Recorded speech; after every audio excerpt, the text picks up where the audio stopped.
Hoy vamos a ver los aspectos de la salvación. Y podemos ver que la palabra de Dios describe la salvación que fue operada por Cristo Jesús en la cruz del Calvario. Y usa diversos términos que esto enriquecen nuestra comprensión de este grandioso hecho, los cuales son propiciación, sustitución, expiación y redención, y vamos a verlos a continuación.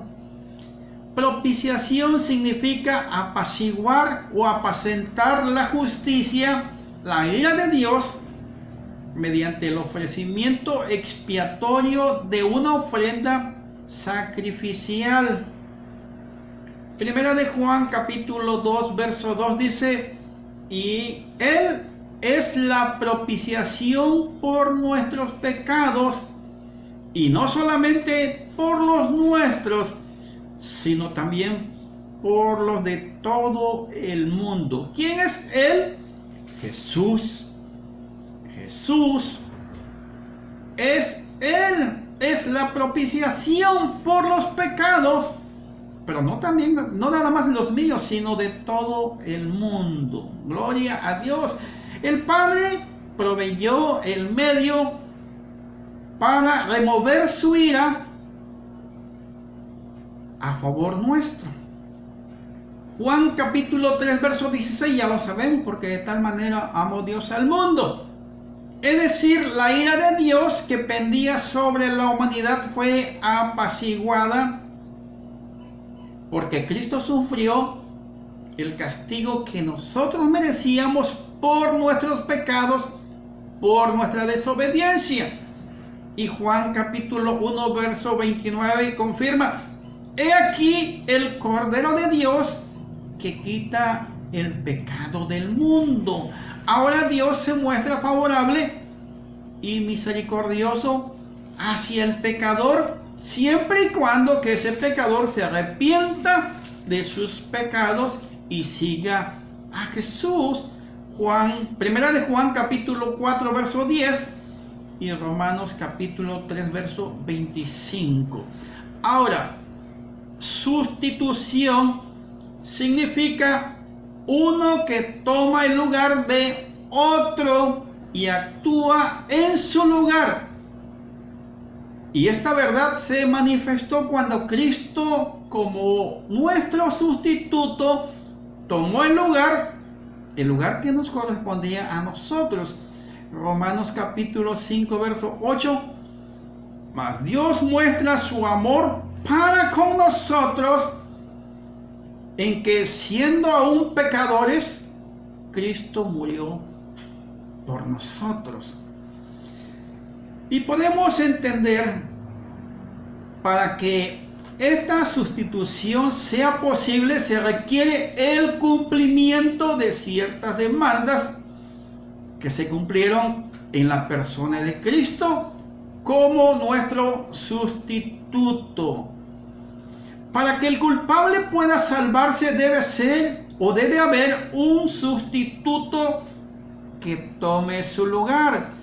Ya hemos visto que el que tomó nuestro lugar es nuestro Señor Jesucristo, por amor hacia nosotros, ese amor del Padre. Pero el sustituto debía ser alguien que satisfaga plenamente las exigencias de Dios, de nuestro Padre. Y no puede ser un animal. Hebreos capítulo 10 verso 4, porque la sangre de los toros y de los machos cabríos no puede quitar los pecados. Tampoco puede ser un ángel, porque el ángel no puede morir. En consecuencia, el sustituto debía ser humano, y Cristo fue el sustituto, debía ser humano, y Cristo fue el sustituto perfecto. Al principio Dios aceptaba animales en el sacrificio de animales, no por el valor esencial de los animales, sino como figura de Cristo. Juan capítulo 1, verso 29. Ahora, el sustituto debía morir voluntariamente. Y el sustituto debe tener un valor infinito. Y no había quien, solamente el Hijo de Dios. Ahora, la expiación significa cubrir o encubrir. Y Cristo se hizo la expiación de nuestros pecados en la cruz del Calvario. De manera que en Cristo tenemos mucho más que un recubrimiento, ya que nuestros pecados son perdonados, completamente removidos. Isaías capítulo 43, verso 25 y Miqueas capítulo 7, verso 19. Y en el Nuevo Testamento la palabra expiación aparece una sola vez en Romanos capítulo 5, verso 11. Y es traducida por reconciliación. La separación entre Dios y el hombre pecador a consecuencia de sus pecados fue cambiada por una condición de paz y comunión. Romanos 5:10, Colosenses capítulo 1 verso 21 y 2 de Corintios capítulo 18 y verso 20. Por medio del sacrificio de Jesús tenemos esa condición de paz y comunión con el Padre. Seguimos con redención. Redención significa comprar o restaurar. Podemos ver en el Antiguo Testamento que un israelita, por motivo de enfermedad o pobreza, podía vender sus propiedades y, de acuerdo con la ley de Moisés, un pariente cercano podía redimir, es decir, volver a comprar esta propiedad en cualquier momento. Así que la propiedad quedaría en manos de la familia. Levíticos capítulo 25, verso 23 al 25 lo podemos ver. Y en el Nuevo Testamento la palabra redención tiene dos significados. Comprar. Podemos ver Apocalipsis capítulo 5, verso 9, que confirma que Cristo, el Cordero de Dios, nos compró con su sangre preciosa. Aleluya. Liberar quiere decir poner en libertad, a pagar el precio del rescate con su propia vida. ¿Quién lo hizo? Jesús. Primera de Pedro capítulo 1 verso 18, verso 19, Hebreos 9 verso 12.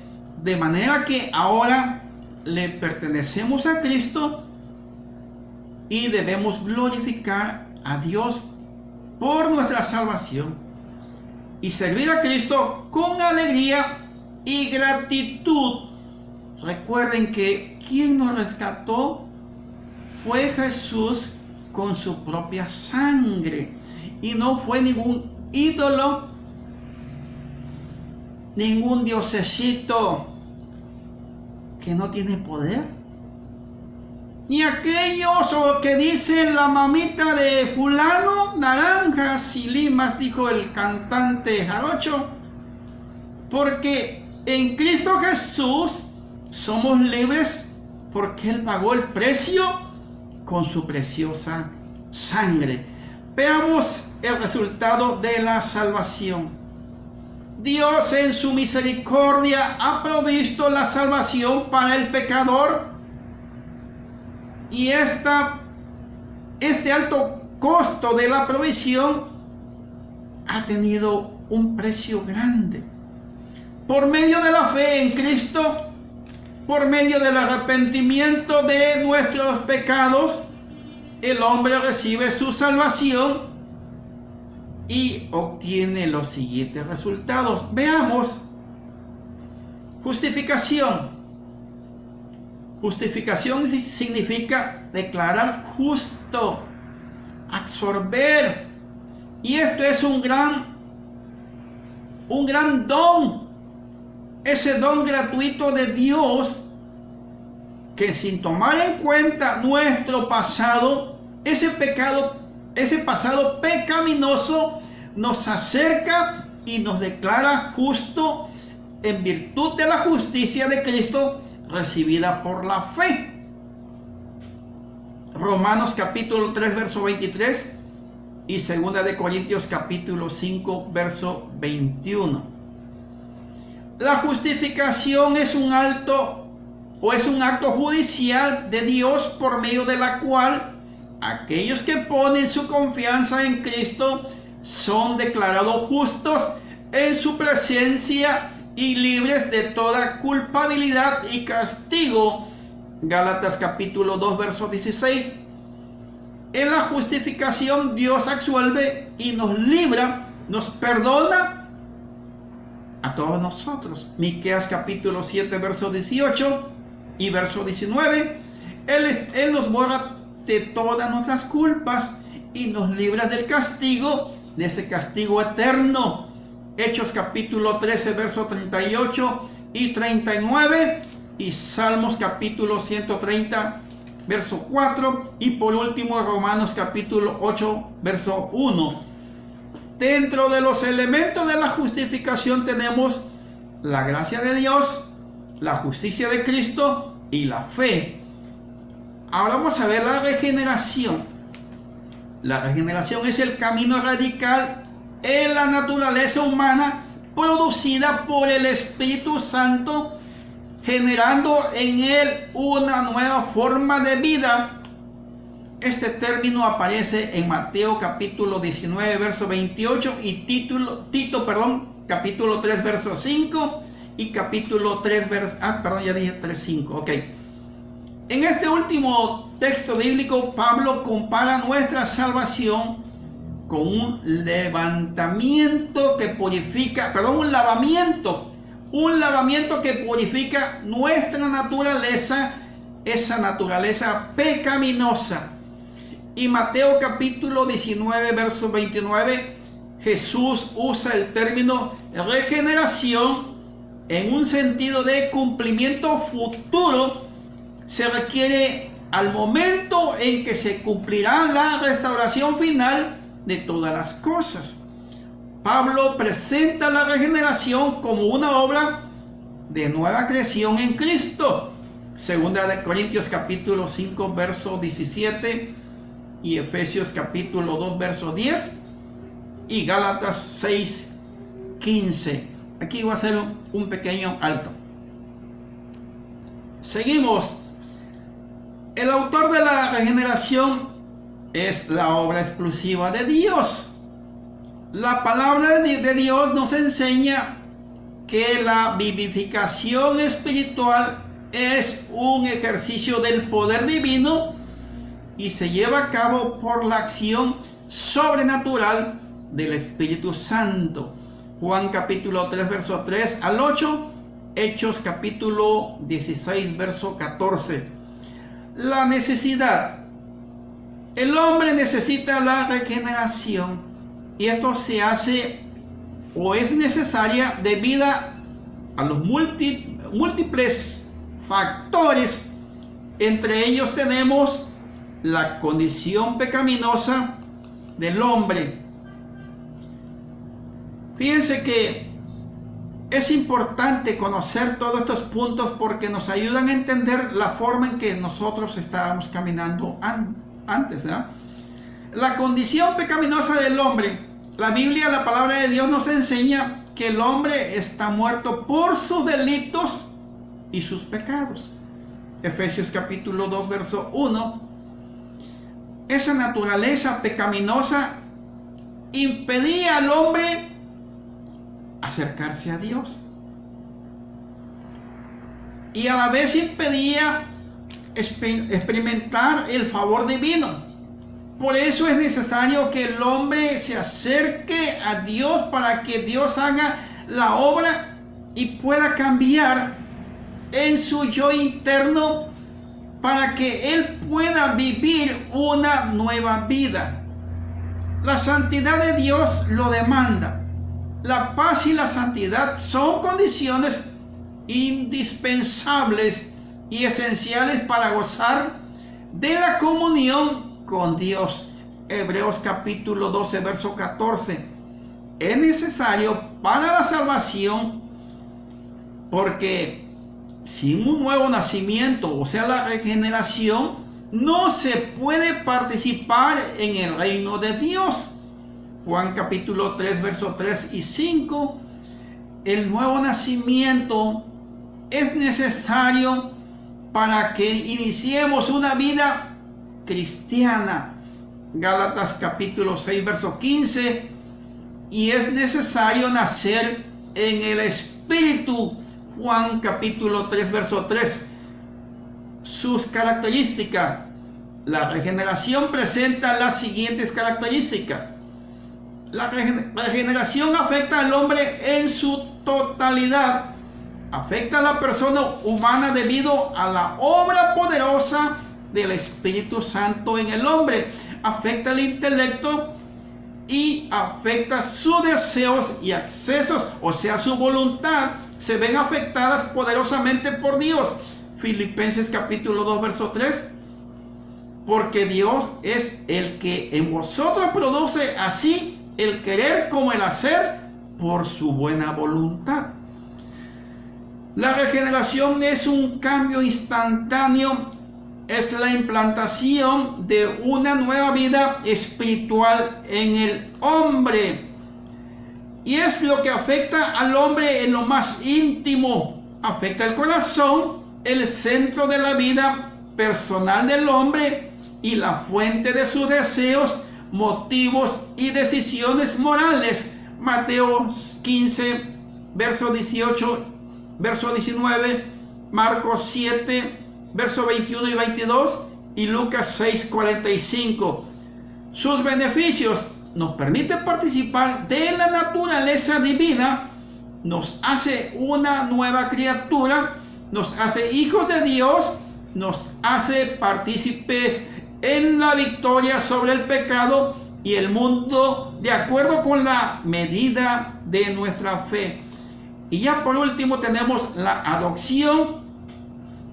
Esta palabra bíblicamente significa hechos hijos de Dios al momento de ser regenerados. Efesios 1:5, siendo la adopción obra exclusiva de Dios vivo. Gálatas 4, verso 5 y Romanos capítulo 8, verso 15. Seremos manifestados como hijos cuando Cristo regrese en gloria. Aunque ya hemos recibido el espíritu de adopción, sin embargo, esperaremos todavía su plena manifestación. Romanos capítulo 8, verso 15 al 23. En la regeneración los creyentes son engendrados como niños por el Espíritu mediante la fe. Juan capítulo 1, verso 12 al 13. Mas a todos los que le recibieron, a los que creen en su nombre, le dio la potestad de ser hechos hijos de Dios. 13, versículo 13, los cuales no son engendrados de sangre, ni de voluntad de carnes, ni de voluntad de varón, sino de Dios. Y ya por último, la santificación significa separado, apartado o consagrado para el servicio exclusivo al Señor, y tiene que ver con el carácter y la conducta de Dios, que es santo. La santificación exige la separación determinante de todo lo que contamine tanto el cuerpo como el alma. Primera de Pedro capítulo 1, verso 15 al 16. Y aquí nos quedamos porque se nos acabó el tiempo. Dios les bendiga. Nos vemos la próxima semana. Continuamos con el estudio 9, las ordenanzas. Gloria a nuestro Dios. Bendito sea su santo nombre. Estemos pendientes. Cristo les ama. y nos ama a todos. Amén.